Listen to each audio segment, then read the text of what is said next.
This is KTN News.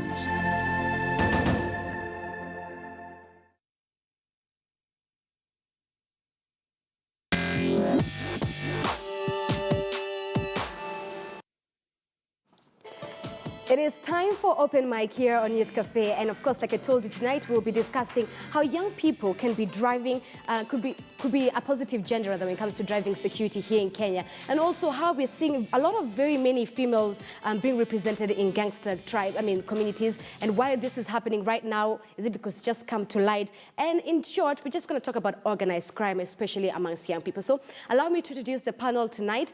Closer to me, sitting next to me, is Alex Munyero, who is a psychologist. He will help us understand the psychology aspect of it, the behaviors and attitudes. And next to Alex is none other than Beth Mukami, who is a representative with Crime CPOA, of course, as well as Dandora Community Changes. We cannot wait to hear from her as well. Asili, who do you have on your end? Mimi nakwambia hapa hivi, right next to me ni Lydia Karaoke, pia yeye ni wa Dandora Community Changes, na pia ni ambassador wa Crime CPOA, na pia kuna gentleman anaitwa Kevin Osido, who is also an executive director. Karibu sana. Asante. I hope you guys are having a good week. Yeah. Swali simple sana.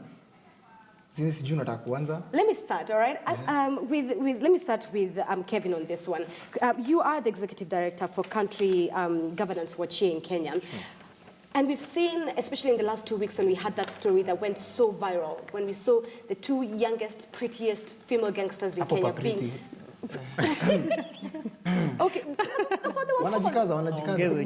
All right, when they were called the youngest and prettiest female gangsters in Kenya who lost their lives. Is this something new that we're seeing young female members within gangster communities? To be precise on this, it's really not new. And because I say this because from County Governance Watch, we've been running what we call the County Peace and Security Dialogue Series, which is a program that gives young people a platform to be able to engage with government or security officials on issues that affect young people regarding security. And why this is new to many of us is because this is more or less the first time when we are seeing female actually coming to the fore, at the front line, to hold guns, to be able to stab and to engage in this very violent criminal activities. But if you interrogate further, you will actually realize that the people who support gangs at the background are actually female. Oh, yeah, okay. Young ladies. Beth, I can see you're nodding to that and you're agreeing to that. Talk to me. Okay, to me, I'll say ladies contribute a lot to men going to crime. Really? Yeah, especially young girls. Because these young girls give these young men pressure. They want their hair to look good. They want to be on fashion. Yeah, they're the cause of these people to indulge in crime most of the time. And behind the scene, you were telling me you were once a victim of this. You lost your husband to criminal activities. Yeah. So it is something that you're also speaking out of experience from. Yeah. Is that why you decided to join Dandora Community Changes as well as the Crime CPOA, being a representative, when you know, I, as Beth, I can do something about this? Yeah, you know, it is another thing to talk something that you know than to be on the other side, because it comes from their heart. Okay, me, I'm a widow. I lost a husband, and I'm a young mother of two.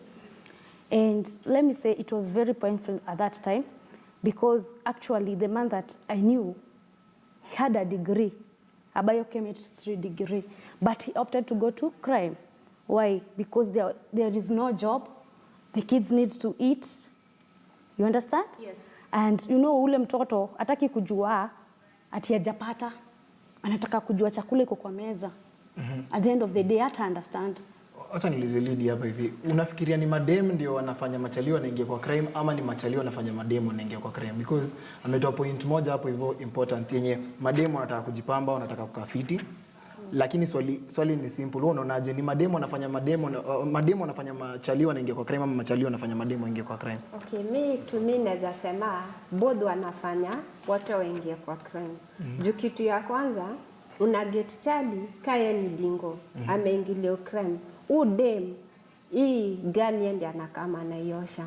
So chali anageu dem experience ya kuingilia udingo na vyenye ataikok na kila kitu. And then at the end of the day kuna kitu mu anasema boy amadwe. Dem ana experience ingine ama job ya karibu alipata isipokuwa hiyo experience. So ata have kufanya nini? Kuingilia. So udem anajipata kwa crime. And then unapata udem amepata boy. Boy anajidunga poa na kila kitu, amemrushia so moja, amemrushia so mbili. So na getu dem anakuwa interested kutaka job yake, si atafundishwa job. So mi nasema both wote wanafundisha na job. Alex, a lot of what I'm hearing from the ladies, and maybe you can help us understand this, is pressure. Pressure from the women that the male gangsters get, right? And that's what even Kevin was saying. You have women playing a very important, fundamental back role in this. That pressure, would you say it's also very important to what we're seeing when it comes to young people being involved in crime? Pressure to look good, pressure to get your hair done, pressure to do all these things that society expects. There are so many factors, pressure being one of them. There are so many factors that lead to youth being engaging into crimes. And the most important one is the environmental exposure. How is this youth exposed? Who are their role models? Where do they derive their motivation from? If, for example, they see a lot of media activities, a lot of stories of successful people who are crime busters, then they would try to ape and try to be like them. And we also say, and we say it without knowing in the country, that most of these people who are rich to go, they were thieves. You know, they could be thieves in gangsters, and others are con men and all that. And we say it in podiums and everywhere, and in the televisions and all over. And it is like we are planting seeds into these young people that you cannot succeed if you don't engage into crime, whether organized, structured, or unstructured. Lydia, you're nodding and agreeing to that. Hiyo naunga mkono kabisa. Hata angekuwa karibu ningemwambia ngoja. Tunaweza pasisha hiyo. Unajua nini? Mungeanza kuuliza ni nini engaging wase kwa crime? Crime ni nini? Crime iko na kategori tumike. Crime iko na kategori 4. Kitu ya kwanza, poverty. Imefanya msee akaingilia crime. Na nani amekosi poverty? Gavana kosingi poverty. Inafanyanga mtu mwenyewe aingie kwa poverty na njia gani? Kuna mtoi amemada shule 8 alikuwa na marks za juu sana. Kuna mtu amepewa pesa za kusponsor huyo mtoi akakataa. So mimi nataka kuambia ule mtu ana involvingi kukataa na haki ya mtu, anapushingi mtu kwa crime, anajipata yuko kwa crime. Una get kijana kasa hizi, kuna vitu zilikuwa zinaendelea, chapa za NYS, vitu mtu alipewa kijana ingilie hiyo mradi, but yeye akajikulia. So kijana yuko pale, yuko isolated, ana pali pa kwenda. Another thing, kuna land zimegrabiwa. Polytechnics zilienda wapi? Una get mavijana badala mtu kumaliza chuo ende kwa hiyo polytechnic, anabagaiza kwa mtaa. Mzazi wake yeye, tuanze hivi 202, kuna hii gava ilianza kusema mayouth watatambulika na watageiwa job. Ikaisha, walifanya mradi mayouth wavotie, wanasahau. 207 wakashika mayouth, wakawaambia pia tunataka mfanya nini, mtu votie mtaget job. Aya 2017 pia maboy wako, mademu wako kwa mtaa wanaambia nini, tunataka job. Hiyo job iko. Na niko very sure governor za deliver job kwa mayouth ikitaka. Another thing, ndio ninyamaze mwingine ongea. Kuna historia mnaandikwa job kama mayouth. Mkishaandikwa job mnaambiwa hivi, tutawalipa mshande after 2 weeks. After 2 weeks unapata ulipwi, unalipwa quota, ingine unaambia ugoje. Una expect nifanya nini? Mimi ni single parent, nina mtoi kwa hao, ninalipa hao, ninafanya nini? Mbona nisiona umeweka kitu yako vibaya, nipite na mtoi aende akule? Wow, Kevin, say something really quick. Very important points. In fact, from our perspective, we look at them as, we actually call them drivers, to organized crime or radicalization or violence among young people. Government mispromises.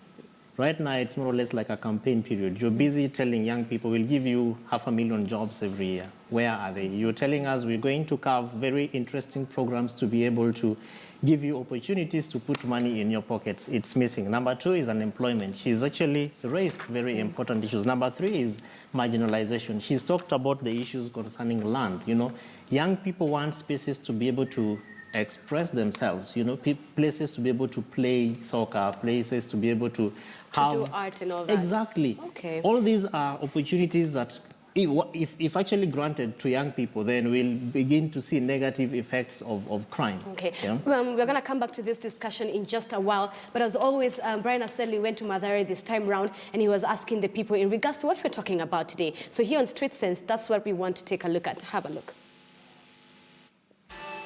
Buda Boss, niko mtaani Kware na kutana na mayouth wako na vitu kibao wanataka kubonga, na tunaongea juu ya kitu moja simple sana, na hiyo ni crime, na kwa nini mayouth wanajiinvolve kwa crime. Wacha nibonge hapa hivi na kijana nisikia anasemaje. Na hika kitu ndio inasumbua, alafu wako na tamaa pia vitu za watu. Unajua hatuwezi kaa kwetu pia bure, alafu mtu mwingine anapita huko na kadish kake hapo na si hatuna. Hiyo bado ni job nyingine. Unapata gava yenyewe haishughulikii mayouth vile inafaa. Sasa inabidi ama demo wanatumika kwa hiyo crime. Juu hao ndio rahisi wasikue na ile suspicion yao. Madem mimi siwezi jua role yenye wanacheza, lakini hao sana sana hautumika kuficha rada. Unapata vijana wengi hawananga kazi. Na siku hizi unasikianga siku hizi wanasema lazima ati ukipata works lazima uko na hizi mastakabadhi. Hizo mastakabadhi za chuo, lakini unapatanga mostly si kama youth. Wengine tulilemewa labda na shida za kinyumbani, maparo hawana do, lakini ni ile kijana ada kunini. Ile kijana ada kusoma, at least aonekana azapata job. Kisa ukiangalia hizi background hizi za mzazi, unapata mzazi ana do. Unajua sisi tukigrow, kila mtu alikuwa na ile anatamani kuishi life poa, unasikia? Ile life yenye yani kila kitu yenye unataka unapata. Yaani mimi hata nikiongea nazoongea hadi mimi personally, ile life yenye tumepitia huku ni ngumu. Hadi kupata mtu ana hustle yenyewe ni bidii, lakini kuna wengine hawawezi hiyo kazi ngumu. Wamesoma ndio wana stakabadhi na ile kitu wanatamani ni good life, lakini unapata hatuna hiyo opportunity. Dem ataona boy anapata pesa, yeye zika hapo. Lazima pia afuatane na boy. Boy ndio anamwambia fanya hivi, twende hivi, wote nisaidia hivi ndio tupate pesa, si tuendangi kazi, si ndio? Utanisaidia ndio tupate pesa tukule, si ndio? Hivyo tu. Ndio kama venye kazi wanaenda pamoja. Kazi ni moja tu.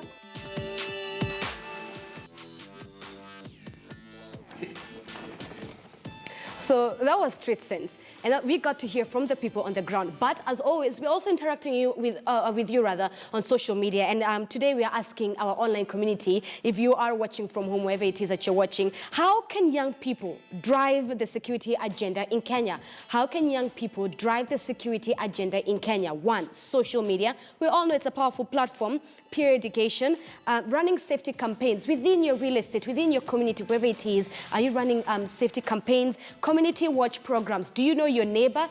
Do you know what they're up to? Do you keep an eye out for them? Do they keep an eye out for you? And of course, our second question, Brian. Very simple. Inasema, do you think politics and crime are related? How? Now, umepatia options tatu, hiyo ni yes, no, or not sure. Do you think politics and crime are related, and how? So hiyo swali ni very simple. Na watu Twitter, nakwambia Twitter is on fire. We'll be reading some of the comments tukirudi. Lakini nataka kuuliza swali simple sana, especially to the ladies. Nyinyi feel aje mtu yeye akiangushwa mtaani? Like mnasikia Jemo amemadwa, au mnasikia Jackie aliuawa jana usiku na ni mtu mwenye mnamjua na amekuwa within the community na labda alikuwa a major contributor, not negatively but positively within the community. You feel aje? Mimi kitu ya kwanza uanalia. Juu umtoi kavi yenye nimesema. Mimi sionangi kuna haja waangushwe na ride. Sababu ni mtoto sahi crime yenye iko ni watu kutoka age ya 15 to 17 years. They are not mature. Na ndio unasikia nikiuliza, ndio unaona yeye ni nini imempush aende aibe. So to me sionangi ikiwa poa. Juu tuna lose generation. Na tuna lose generation na hii njia. Umeua mtoi wa 17 years, maboy wameangushwa. Kuna madem ambao wangefaa waolewe nao maboy. Na dem maybe alizaa na yeye. Dem mtoi wake anabaki ni mtoto wa single mother, ama boy wamefanya nini? Wamekufa. So na get kama mimi ni single, nina watoi madem. Hata wataenda kukua single juu generation imeisha. Another generation imeenda na pombe. Vijana wengi sana wameuawa na pombe. Ebu fanyeni research mwende Mathare hospital. Sasa inajita Mathare referral. Utaget maboy wamejaa hivyo juu ya drugs. So mi sioni kama kuna solution na kuuawa. Wacha Beth, unafilaje kuhusu hii story? Wacha ni deal na Okay, kwanza. to me, mimi ni paro. Ni kweli. Na hii tumbo, mtu akiwa amebeba ball, hakuna mtu anajuanga ni nini anazaa. Unaweza kuwa president. Unaweza kuwa ni president umebeba, unaweza taka pastor, unaweza taka anybody who is touchable kwa life. Ni kweli. But unapata umezaa na unasikia kwa kila soko akukosangi mwenda wazimu. Ni kweli.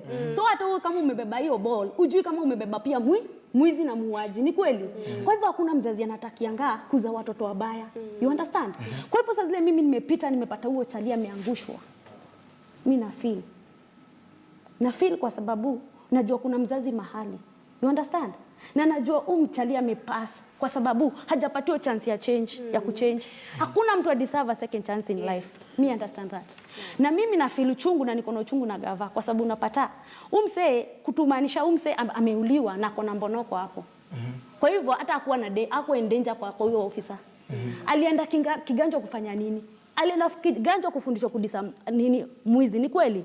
Kwa hivyo hakuna difference yake na mwizi kwa sababu mwizi hajaenda training na anafanya kenye mwizi angefanya. Angekuwa watu wanashutu hata mguu ama mkono. Wanapeleka kwa correction center. So unapata huyu sanse amesimama pali pa prosecutor, arresting officer na judge. You understand? Kwa hivyo judiciary system yetu inafanya kazi gani? Hakuna. We are wiping a generation. Na hiyo generation tuna wipe, then tunaweka kwa social media, tunataka kuonyesha wasee venye tunafanya job, tunaua. What are we doing? Tunaleta revolution Kenya ya vijana. Wow. Kevin, there's something powerful you said earlier that struck me. Yeah. In Nairobi alone, we have over 750 gangs. Sure. Go deeper. And you see, this is very sad because part of why this is happening is you asked a very important question, the link between politics and organized crime. And it might surprise you, but reports indicate that the former, we once had a politician called David Mwenje. Mwenje once confessed that he actually owned more than 500 households in shanties. Yeah? And every month he would get 200 shillings per shanty. Yeah? So that was one, a source of income to him. And number two, that was protection for him during campaigns and elections. Now, that is not even new because in Kibera alone, we can give you a list of several young people, I mean gangs, you know. We go to Kiambio, if you go to Huruma, we've been talking about Mathare, but Nairobi has more than 52 slums. Now, each of these slums has a group that offers certain bits of protection, both to the residents and to the political class. Right. That is very surprising, and that is why I think this discussion, therefore, needs to move on to the level of policy.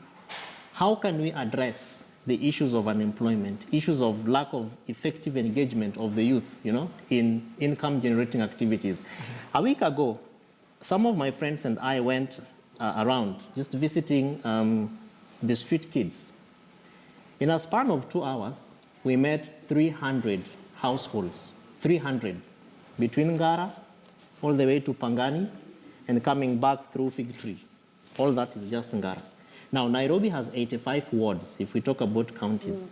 If you looked at, rather did a study, or she talked about a research on how many gangs or how many idle young people exist in each of these wards. If in only Ngara, because that was Ngara ward, we had 300 idle young people. And the people that we met were men. who are then drunk and they were just lazing around. Alex. Alex swali moja simple sana. Kabisa. Una feel aje juu hao machali wenye huangusha mtaani au wapati wangi option ya ku change? Wewe unaonaje, what should the police do in this case? Kwa sababu pia ni wa dangerous. Inasemekana ngao upatikana na magans na vitu kama hizo, hata kama ni bonoko ni threat bado. So nauliza, what do you think they should do? Morally, it is wrong to take somebody's life without giving them due process, prosecuting them and all that.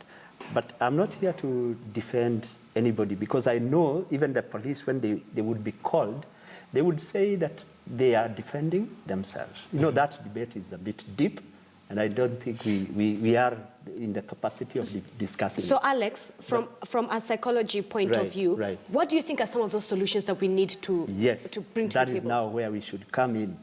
We should try to enhance the behaviors of our youth.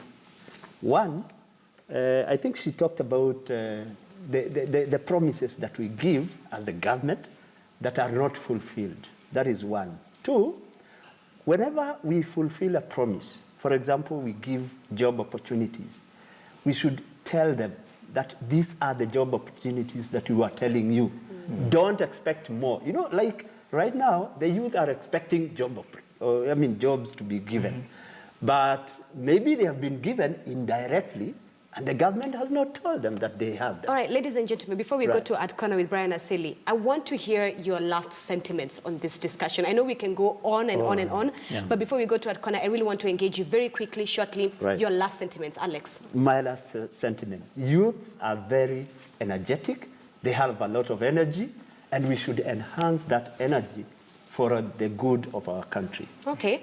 Beth? Okay, my last sentiments. Me, I will say that the government should come up with a project to connect the ex-prisoners with the community. Because of stigmatization, these people, they go back to the gangs because the community is denial of them. The government, they cannot go to the government. So this is they bring up a process so that wanarudishwa kwa community in good faith, that they have completed their terms, so that the community can embrace them.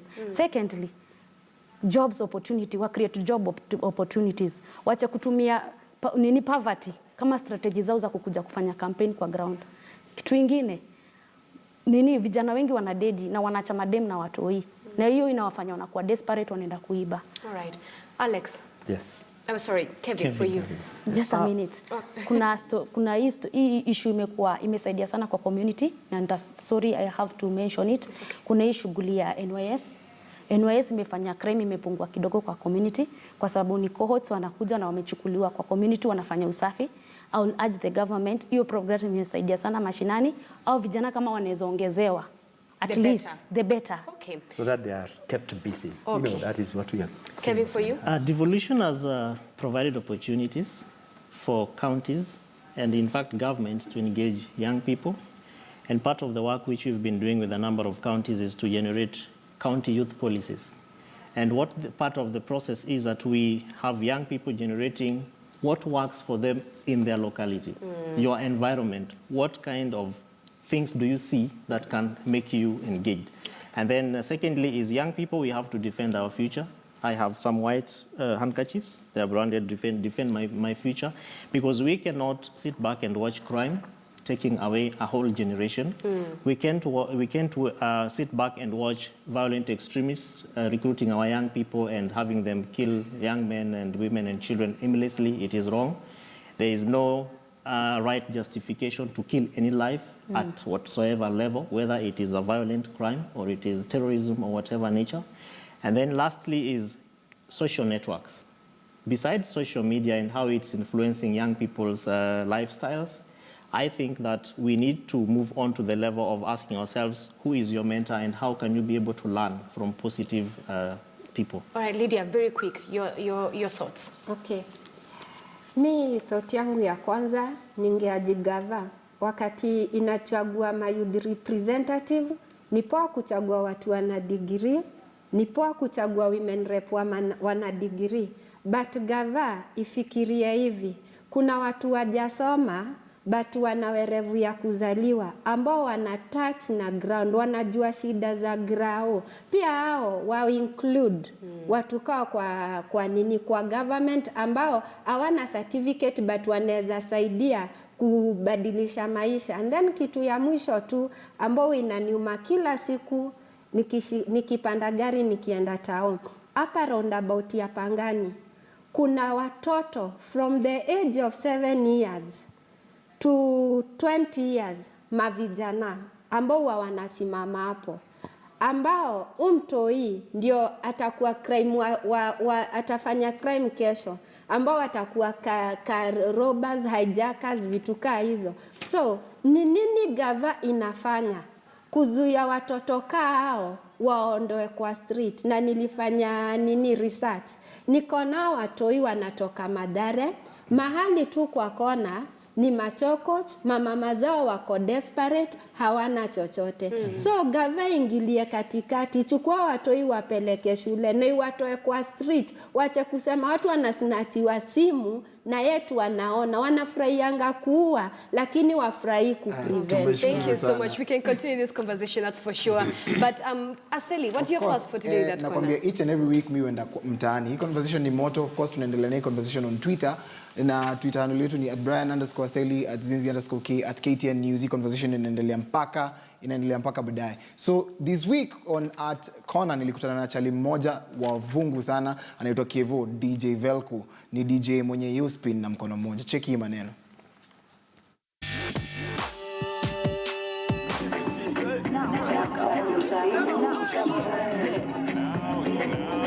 Now hear this.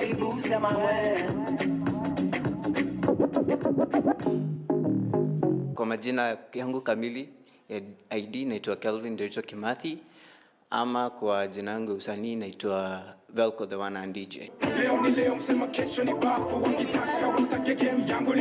It came as a result of me knowing I had cerebral palsy, but I never knew I had cerebral palsy, the name itself of my situation, until December 15, since I was born. Ilifika tu December 2015, my dad took me to a checkup, like a normal checkup. Then I was busy looking through we had a write-up, so I was busy just looking through. That's when I saw my situation is called cerebral palsy. Yeah, that's why I call myself Velko the One Hand DJ, because I actually mix with one hand.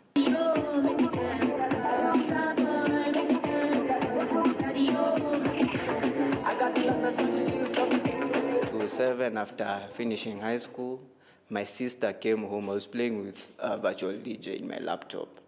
That's when she realized, she saw I was playing with them. She wanted to know what was it. So she listened to what I did, but from there it was very horrible, but she was so impressed. And that's when she told me if I was interested in learning. I told her yes, and she paid for me.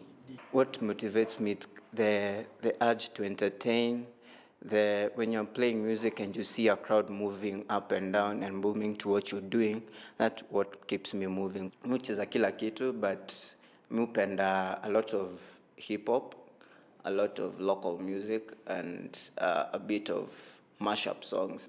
Some scratches needs 2 hands, so me would try my best to maneuver, to have a shortcut in it. That's one of the challenges. The second thing I can say is people not believing, as in, unajua, ukiambia msee una mix na mkono moja, wanashindwa aje.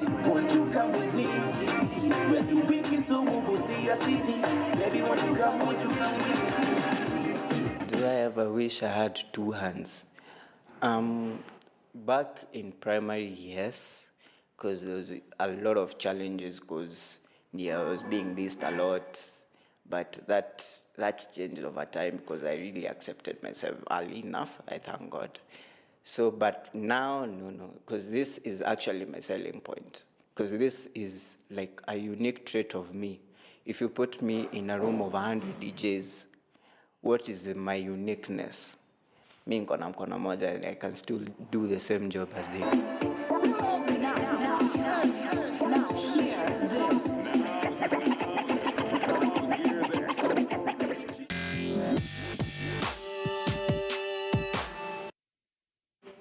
Wow, that was something. That was very inspiring. All right, we need to close off the show, but of course, we want to read some of your feedback from our online audience. And you guys were tweeting us during the entire show, and we were asking, how can young people drive the security agenda in Kenya, as well as, do you think politics and crime are related? Aseli, your any tweets? Hey, nakwambia niko na tweet hapa hivi mmoja. Huyu jamaa anaitwa Simonera. Anasema police should stop wiping away this generation. They should be professional in their duty, not murderers. Hey, you murderers ni ngoso kweli. Yeah. Wacha tuone. I'm reminded by the fact that one of our panelists said, as young people, we need to defend our future. All right. Exactly. There's also one tweet here that also says, yes, take us back to 2007. Politics leads to tribalism, hate and fights, hence crime. Okay. Na kwa solutions tulikuwa nauliza what are some of the solutions in pushing the security agenda in Kenya. Ilikuwa very simple. May join Nambu anasema social media is very powerful.